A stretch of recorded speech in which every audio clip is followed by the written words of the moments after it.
yang dilakukan oleh Rasulullah Shallallahu Alaihi Wasallam. Beliau adalah maksum yang sudah dijanjikan Allah Subhanahu Wa Taala dengan rahmatnya Allah akan masuk ke surganya Allah. Namun walaupun seperti itu tetap menjalankan sholat yang sangat panjang, yang sangat khusyuk, sangat luar biasa. Pernah suatu ketika seorang sahabat bernama Abu Dzar Al-Ghifari radhiyallahu anhu ikut sholat bersama dengan Rasulullah SAW. Ketika berdiri, Abu Dzar Al-Ghifari mengatakan dalam hatinya, ya Allah, ini sholat panjang sekali.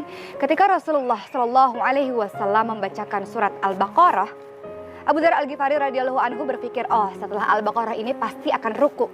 Namun ternyata ketika usai membaca surat Al-Baqarah, Nabi Muhammad SAW tidak lantas ruku, tapi langsung melanjutkan bacaannya dengan surat Ali Imran. Ketika membaca surat Ali Imran yang sangat panjang sebanyak 200 ayat tersebut, lagi-lagi Abu Dzar Al-Ghifari dalam suratnya mengatakan, oh pasti nanti setelah Ali Imran ini, surat Ali Imran, Rasulullah SAW akan ruku. Namun ternyata tidak. Rasulullah SAW melanjutkan sholatnya dengan membaca surat An-Nisa, begitu panjang. Surat-surat yang dibacakan oleh Rasulullah SAW, setelah itu barulah beliau ruku, dan rukunya sama panjangnya dengan berdirinya.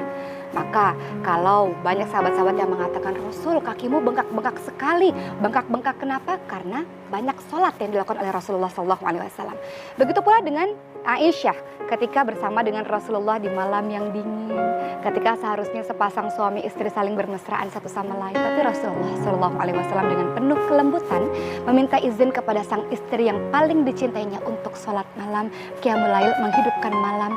Lalu di malam-malam itulah sang istri salihah mengizinkan sang suami untuk mengabdi kepada Allah Subhanahu Wa Taala. Maka ketika para sahabat-sahabat bertanya, untuk apa engkau sholat sampai kaki bengkak-bengkak seperti ini wahai Rasul?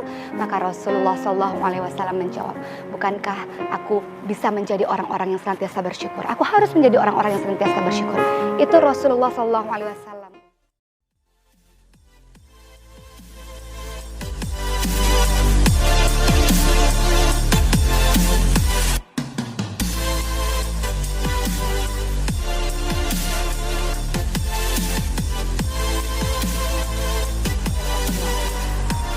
Tentang seseorang yang sangat mengutamakan sholat. Jadi saya juga belajar dari kisah nyata ini dari orang ini. Adalah seorang gadis yang hendak menjadi pengantin pada hari itu. Ketika itu yang namanya seorang perempuan yang hendak menikah tentulah didandan, dipoles wajahnya sedemikian cantiknya, berjam-jam lamanya, dengan kerudung yang sudah dikenakan, dengan baju gaun pengantin yang sudah sangat cantik, yang dipakaikan sangat lama tentunya karena baju pengantin tentu sangat ribet. Tapi kemudian ketika sudah saatnya keluar sang mempelai wanita ini, namun ada adzan berkumandang, adzan waktu Isya berkumandang. Kemudian pada akhirnya ketika adzan waktu Isya berkumandang, sang anak ini pada akhirnya, sang perempuan ini pada akhirnya berkata kepada ibu, ibu aku mau sholat.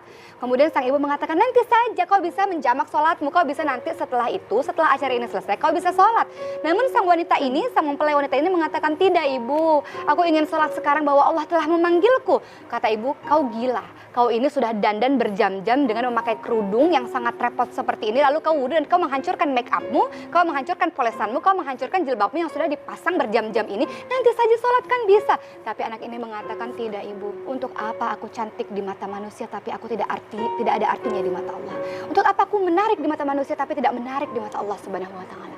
Maka sang ibu pun tidak bisa berkata apa-apa lagi ketika anaknya bersikeras untuk tetap sholat dan kembali untuk menghapus make upnya, kemudian melepas jilbabnya, hanya untuk apa? Memenuhi panggilan dari Allah Subhanahu Wa Taala untuk sholat. Kemudian apa yang terjadi? Ketika perempuan tersebut, mempelai wanita tersebut melakukan sholat, menjalankan ibadah sholat Isya yang sebenarnya kata sang ibu, kau bisa mengerjakan nanti di rumah. Namun Allah berkehendak lain.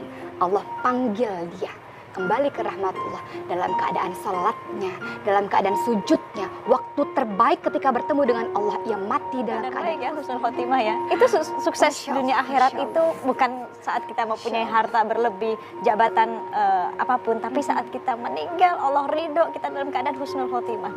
Jadi kita nggak pernah tahu akhir hidup kita ini seperti apa, kita mati dalam keadaan apa kita nggak tahu. Mungkin dipandang orang bahwa ibu-ibu di rumah, bapak-bapak di rumah sebagai orang, oh masya Allah solih, oh masya Allah solih, tapi belum tentu akhir kita itu husnul khotimah atau su'ul khotimah. Mati dalam keadaan baik atau mati dalam keadaan buruk. Kita senantiasa berdoa untuk senantiasa istiqomah di jalannya Allah.